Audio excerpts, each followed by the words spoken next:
Dolman vestida significa que nós temos agora uma nova temporada do programa Degustando Conversas.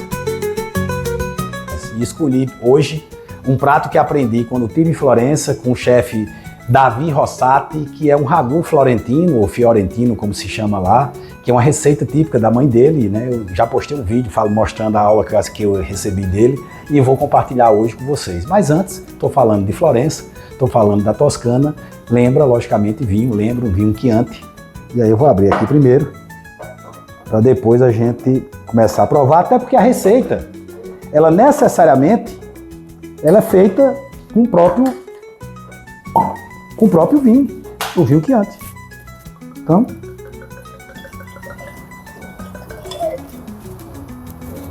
um buquê muito gostoso.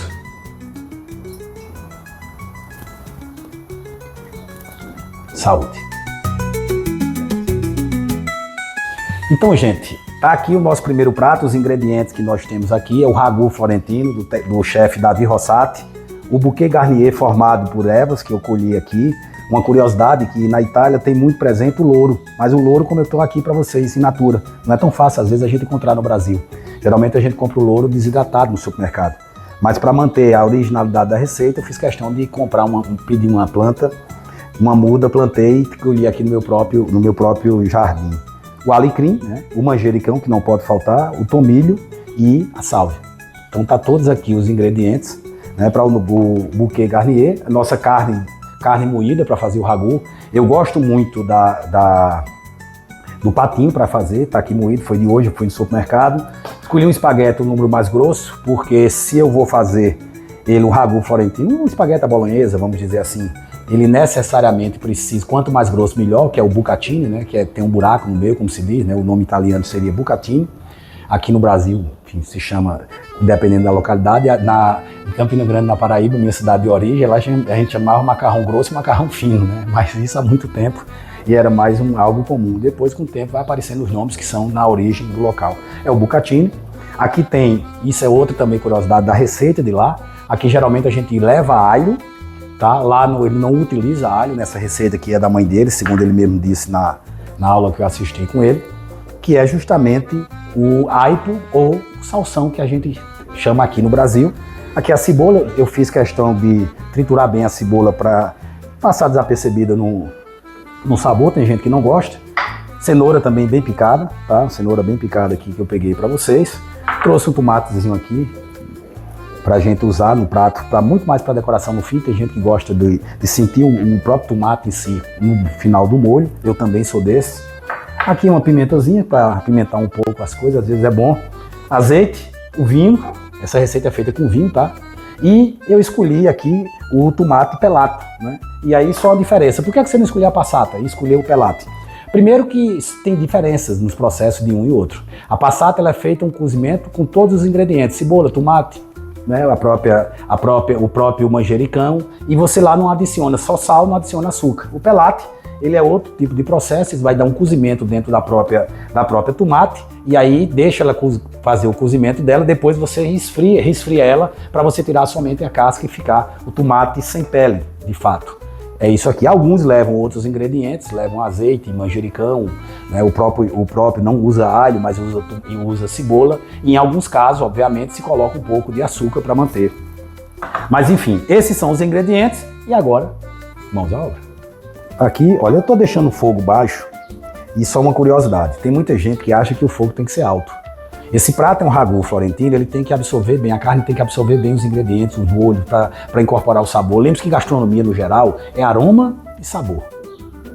Tá? Você tem que sentir nada mais cheiroso do que ervas, né? Principalmente como nesse caso, in natura, é importante isso. Mas também você tem que ter o sabor da carne, a incorporação dela. Vou agora colocar o azeite, obviamente, colocar bastante azeite porque eu quero que incorpore, tá? Tem gente que não gosta de cozinhar com azeite, eu gosto de cozinhar com azeite, eu não vou botar em muita temperatura, porque eu estou cozinhando em fogo baixo, por isso que eu estou botando azeite. Eu gosto muito.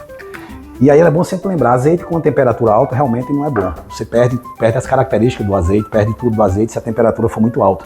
Por isso que em grandes frituras não se utiliza muito azeite. Né? Alguns pratos, inclusive, se utiliza o recurso em algum momento botar manteiga, que tem um poder de fritura muito maior. Mas enfim, eu prefiro usar o azeite nesse prato porque não é tão complexo. Vou colocar aqui a cebola. tá? Necessariamente aqui a cebola.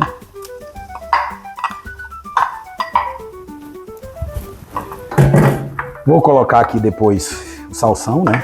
O alho, como vocês queiram. Vou dizer que eu vou colocar todos os ingredientes para ele ir fritando, pegando o processo. Aqui a minha cenoura. Lembre-se que de todos esses ingredientes, a cenoura é o mais duro, né? Então ela tem que passar por um processo mais demorado. Você tem que ter cuidado para que ela fique no cozimento correto, mas a própria carne, quando a gente incorporar, ela vai entrar nesse processo aqui, tá? Vou colocar todas as ervas e depois eu vou tirando o que for talo, o que for qualquer outra coisa, tá, gente? Eu vou aqui misturando, literalmente, colocar mais azeite, para que se incorpore mesmo no prato, tá? Eu não vou colocar agora, eu vou só abrir aqui o tomate, colocar por último e vou ver se eu posso, se eu vou querer de fato usar a pimenta. A pimenta é opcional, de todos os ingredientes aqui, a pimenta é o único que é opcional, tá? Aqui a gente já começa a sentir o aroma das ervas, tá? Eu tô botando aqui que eu não vou botar muita carne não, porque hoje o Degustando Conversa sempre é com a presença de alguém dialogando comigo. Esse primeiro programa eu quis fazer sozinho, tá? E aí por isso que eu necessariamente vou botar pouca carne, tá? Aqui tem meio quilo de patinho que eu pedi para moer.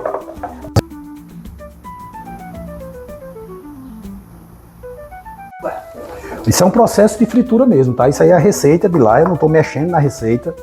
Eu não tô... O chefe Davi Rossato foi muito generoso comigo, né? Ele, na verdade, me cedeu a receita, me deu a forma de fazer, me deu os ingredientes, me deu a aula. Enfim, isso num castelo medieval lá em Florença, que foi uma coisa do outro mundo. Aconselho quem tem condição e um dia for para Florença, procure isso, tá?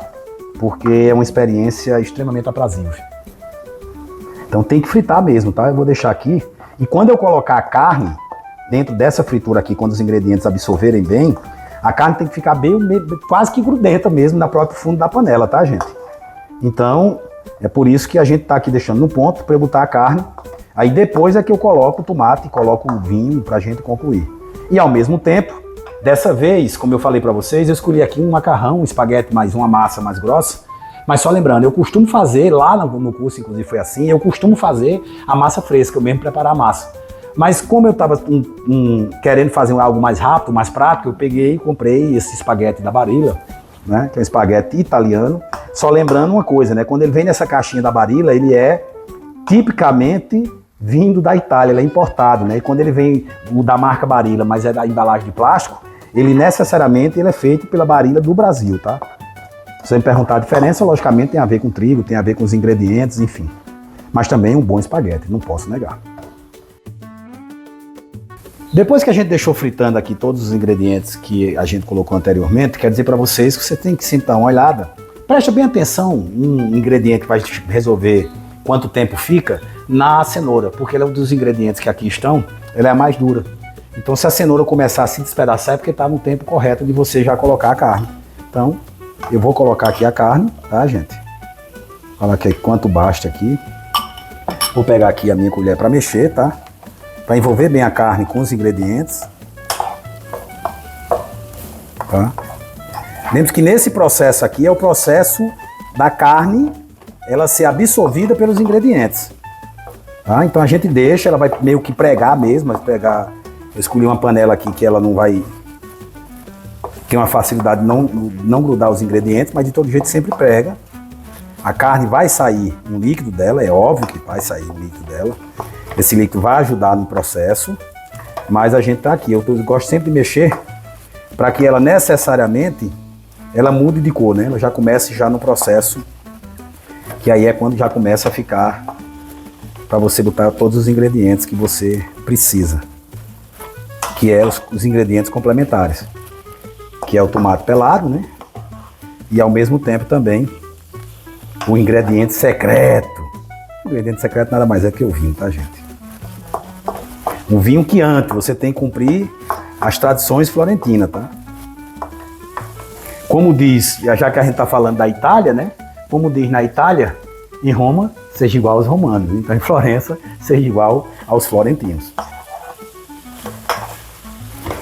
E aqui, gente, olha só. Vocês viram que eu não coloquei sal. Pergunta que não quer calar. É porque o sal, ele pode ser colocado, na minha visão, né? Tem outras pessoas que gostam de cozinhar, utilizam de outras formas. Eu uso o sal no tempo que eu acho que ele vai ficar melhor. Tem gente que cozinha sem sal, né? Por conta de que alguém tem pressão alta, que por isso não pode ter sal na comida. Enfim. Eu deixo a carne pegar primeiro aqui, ela encorpar bem no molho, e aqui eu vou, agora sim, tá? Colocar aqui uma pitada de sal e pouco. Se precisar lá na frente, a gente acerta o sal, tá? Mas aqui é mais para pegar um pouco o sal também na comida, né? Comida sem sal, eu sei que hoje a questão de saúde está em primeiro lugar. Hoje não, né? Sempre a questão de saúde está em primeiro lugar, mas as pessoas hoje em dia têm uma preocupação muito maior, né? Com alimentação, enfim. Mas acho que necessariamente a comida tem que ter um pouco de sal, né? Na verdade, a vida tem que ter tempero. Sem tempero, a vida não tem muita razão de ser.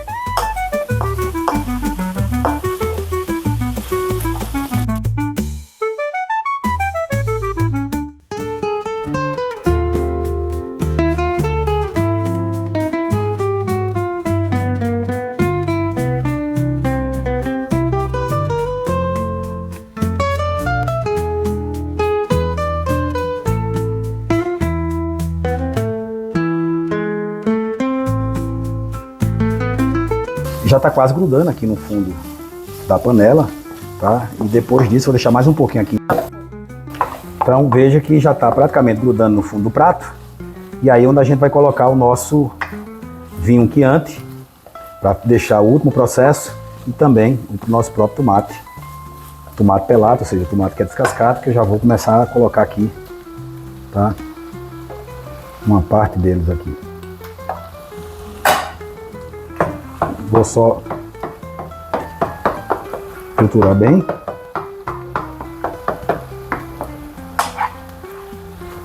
Incorporar. E por último, aí eu coloco justamente o próprio tomate ali que eu trouxe para dar um toque final, tá, gente? Veja que eu já coloquei água para ferver, para a gente colocar a nossa massa, né? Já estamos no processo final de conclusão. Mas só lembrando para vocês, tá? Massa pode colocar muita água, não tem problema não. E essa história de colocar um fio de azeite para não grudar, não tem nada a ver com isso não. Na verdade, você tem que prestar atenção, separar. Utilize geralmente um garfo de massas. Eu gosto muito de usar um garfo de massas para separar no início, quando a água estiver fervendo. Só coloque a massa quando estiver fervendo. E lembre que toda caixa de qualquer massa tem um tempo de cozimento. Aí ele diz 7 minutos, 8 minutos, 5 minutos, aí você obedece esse tempo. Se você vai deixar mais ou vai ficar nesse tempo, vai depender se você gosta da massa al dente. Eu particularmente prefiro, né, a massa um pouco durinha. Mas aí cada um escolhe. Agora não empapar, tá? Deixar a massa empapada, aí não dá. E agora vamos ver aqui a carne, olha.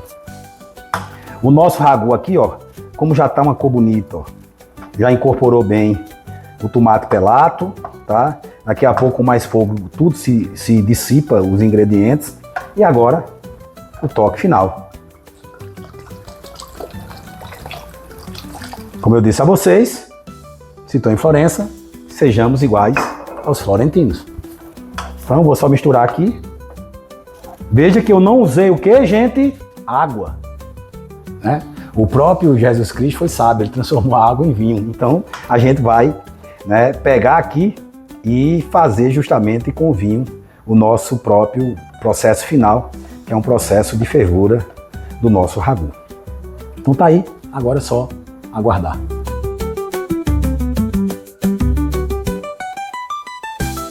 Olha, só lembrando um pouquinho, vamos supor que tivesse reduzido tanto, que ficasse muito seco, que você gostasse de um molho com mais caldo. Você pode usar depois do cozimento a própria água da massa, tá? Veja, ó, eu quando tirei aqui, ó, eu pego aqui, ó, e eu faço esse processo aqui, ó, que é para separação do espaguete, tá, ó, para não grudar. Então o garfo de massa serve muito para isso, ó, que tem que separar bem para ele não grudar um no outro, tá? Eu sempre faço isso quando ele está fazendo cozimento, porque quando eu faço isso ele separa um do outro. Então Então deixa aqui cozinhar, vamos marcar um tempinho aí 5 minutos, esperar um pouco reduzir para a gente servir o prato de hoje. E como eu disse para vocês, tem aqui, eu não vou usar lá a pimenta muito bonita, né? Mas eu não vou usar, não quero comer um prato apimentado, mas eu vou cortar os tomates. Tá aqui com rama, enfim, coisa bem delicada, mas também um sabor muito gostoso. Vou cortar em 4 pedacinhos e vou colocar no fim para provar completamente os sabores. E eu gosto muito do gosto da tomate quando ela incorpora dentro do molho. Mas eu deixo por último mesmo, fazer o processo bem final, para que ela também não se derreta, não se acabe completamente dentro do processo. Então agora é só aguardar um pouquinho e depois empratar e comer, que é a parte melhor de qualquer processo gastronômico.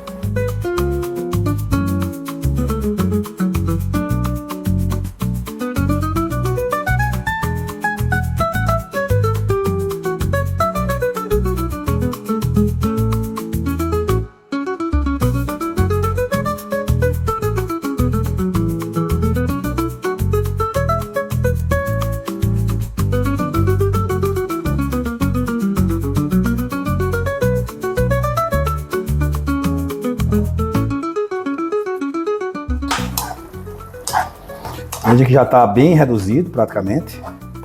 Vou reduzir mais um pouco. Mas aqui, ó, que já deu.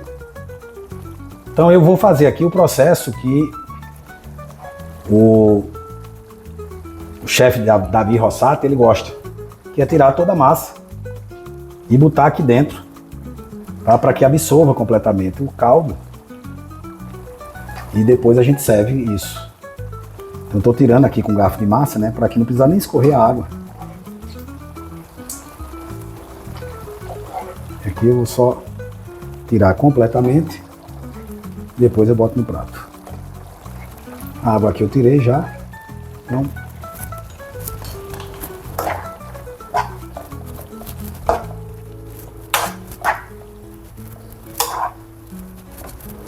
deixar aqui só no processo final, para que a gente coloque e tire depois.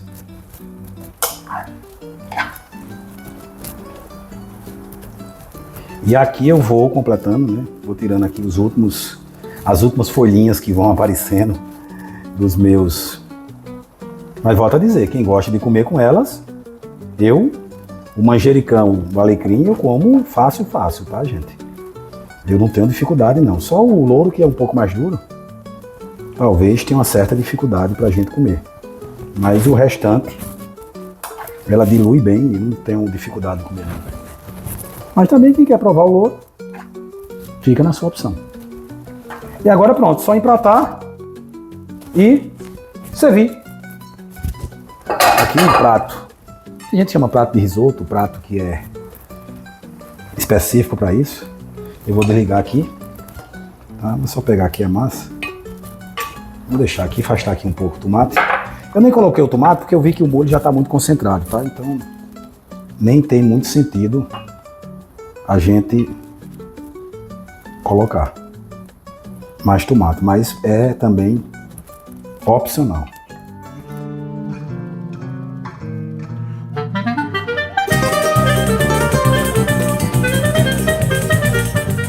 Na verdade é o seguinte, eu não gosto de comprar a erva já cortada, tal. Enfim, eu gosto de ter a plantinha e cortar através daqui para quando eu for servir um prato ou quando eu for cozinhar.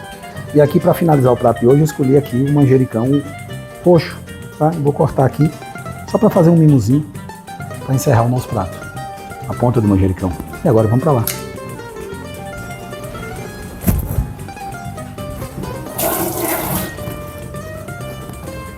Obviamente, desde quando chegou aqui estava limpo, por isso que eu vou colocar. Vou pegar aqui o ragu, um pouco mais de molho. E aqui, finalizar. Levar aqui. E agora, é só degustar. E chegamos ao fim, mais um programa Degustando Conversas, agora na temporada 2025.